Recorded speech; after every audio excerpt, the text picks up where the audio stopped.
stay.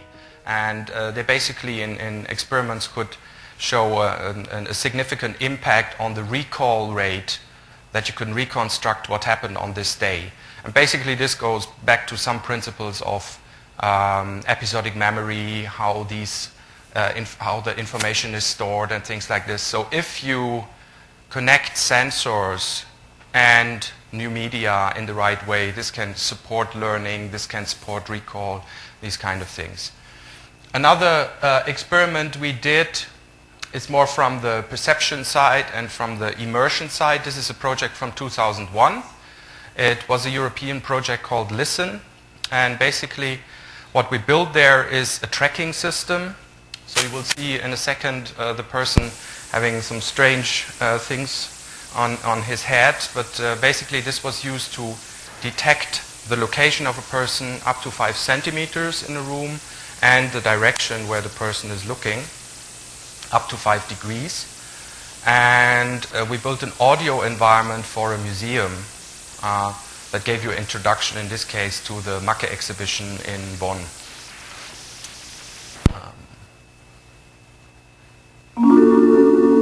You have just stepped across a boundary. You have entered another room. A sound room full of sounds which are set in motion by your movement. Step in.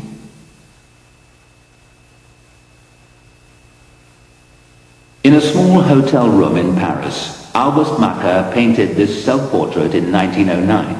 He was on his honeymoon with Elisabeth Gerhard.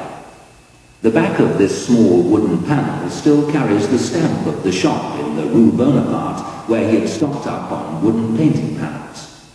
A half-portrait, his face in three-quarter profile, so an inquiring look into the mirror, sound was really his in posture 3D, somewhat stiff. rotating while you walk. Thus far, so the sound a always classical, came from the traditional panel. portrait.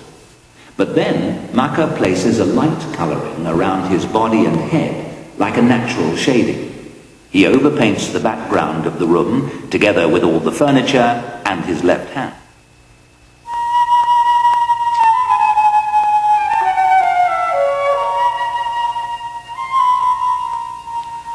So just to give you an idea, and to add a short personal anecdote, in this case the authoring environment was a virtual world in a cave system.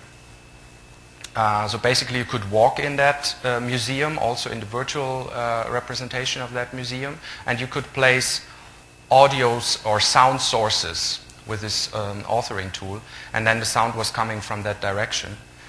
And I remember a scene when I played around with the system, and I was standing in front of a painting of August Macke, and there was really a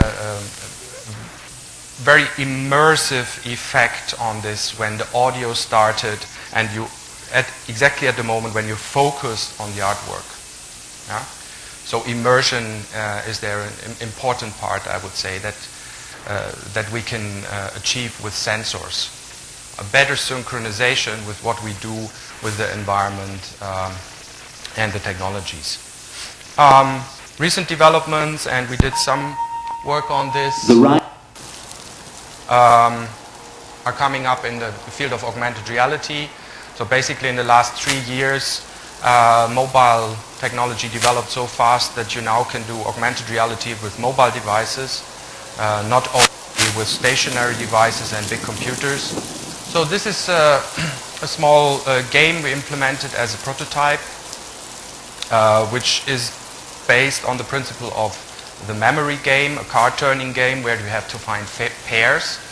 In this case, what you have to find, you can see cards in the overlay, and then if you turn the cards, there is a picture on it from, in this case, from the sculpture. And if you find the real sculpture, you can walk there, drop the image, and you get a point. And then we tested different scenarios where you can also play this in teams or groups together. So basically this is just a prototype for linking kind of logic, game logic in this case, also collaborative game logic with a real world scenario. Yeah? And I think sensing, in that sense, also plays on a lower level, like new types of interfaces. This is my son playing with a small iPad app. I found very interesting. I mean, when he did that, he was 2.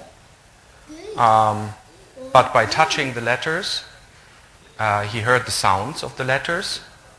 And when creating the complete word, he was kind of like reinforced to, okay, this is a cat, great, you did. And he really liked it. He really went for that for all versions of like animals, food, toys, whatever. So that's very interesting. So on the one hand, there is a different form of interaction. And additionally, there is also a different type of discourse. So if you look at recent developments in like tabletop interfaces, this is really triggering a different kind of interaction between people using these media. Yeah? I give you, I mean, these are examples just from either leisure part or a medical application on the Microsoft Surface table. This is another example from a project we did. It's a project that now is a foundation, the MACE Foundation. You find the whole website and the materials online about MACE project. And basically the idea was that we had, as a starting point, several databases from the field of architecture, project databases, picture databases, cases, yeah, all types of materials. And we created a common metadata database so that you can search in all these, yeah, and find, for example, you type in a topic or a location and you find all images, projects, cases relevant for that concept, for example. And then you can search, so you can build classical interfaces. Like in this case, it's a kind of a facetted browsing interface that is, you can also explore it yourself online. Basically, you can set building type, an architect you're interested in, and it will then adopt the rest of the widgets on this page. Basically, it will show you where this architect has built most of the buildings on the map widget. All the stuff below is adapted. So what you select above is a kind of filter you apply to search in the database. And one other interface we built on top of that, and this is to illustrate my point about a different type of discourse, is that one. That was an exhibit at the Biennale in Venice in 2008. And basically it was a table. And what we did is we made cards.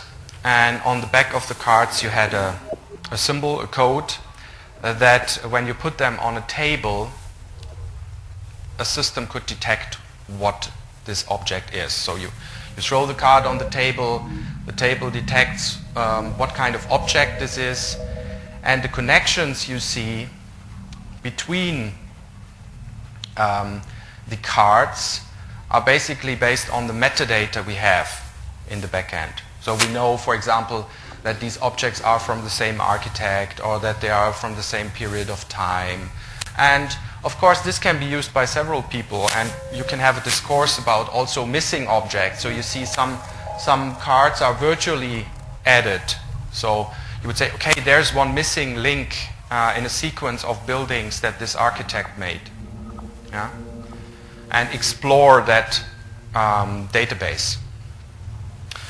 And to connect it one step further, we also built a mobile access to these databases where you can also enrich the information in the databases.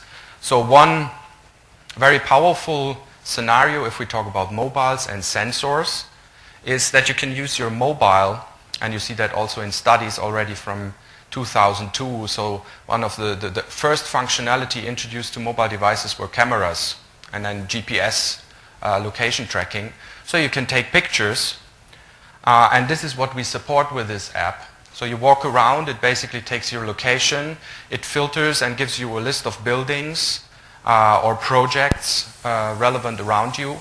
You can walk through these buildings or add a new building.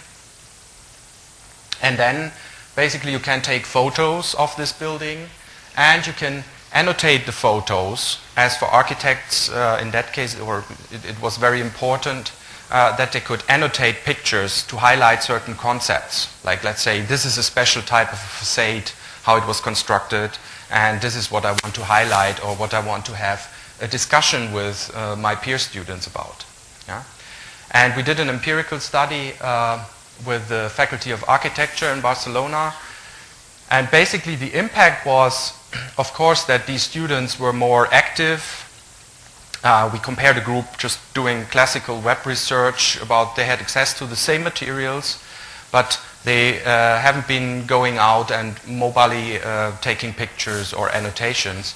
And the student group that went out got much more interested, motivated, engaged for further discussion. This was one main effect we found. Okay, so in principle, sensors can make a difference. This would be my point. And there are different variations of that by simple different types of interfaces, different types of interactions. I didn't talk about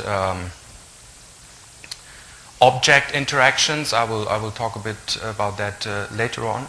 But on the level of taking images with locations, combining episodic tracks of the day, these kind of things. So there can be a real impact also on learning and on cognitive functions. One other part of the research we did is how can we build such system and build abstract models of such systems to come up with new ideas what we can do with that. And basically we developed a model that has 4 layers. On the lowest level you have kind of sensors, and these can be, if you come from traditional distance education systems, learning management systems, whatever, you have classical sensors like selections of users, questionnaires, quizzes, whatever. So we consider this as a type of sensor. But also the environmental conditions, temperature sensors, the time.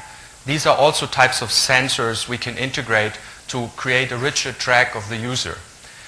And then on the second level, this must be combined. So to give you an example, we connected physical objects, the buildings in the real world, with messages or with a document about that. And on the level higher, we basically specify the instructional design. So what do we want to happen? Let's say the user starts, and then depending on an activity at a physical object, either the user goes to activity 2 or to activity 3. Yeah? And on the highest level, then of course you need to have different interfaces with which the user can interact, yeah? And through which information can be sent to the user. These can be mobile devices, this can be stationary displays, and they have different effects. Just to give you one example, it will have a completely different impact if you give information. Let's say I would give the same information about how many users participate remotely in this lecture.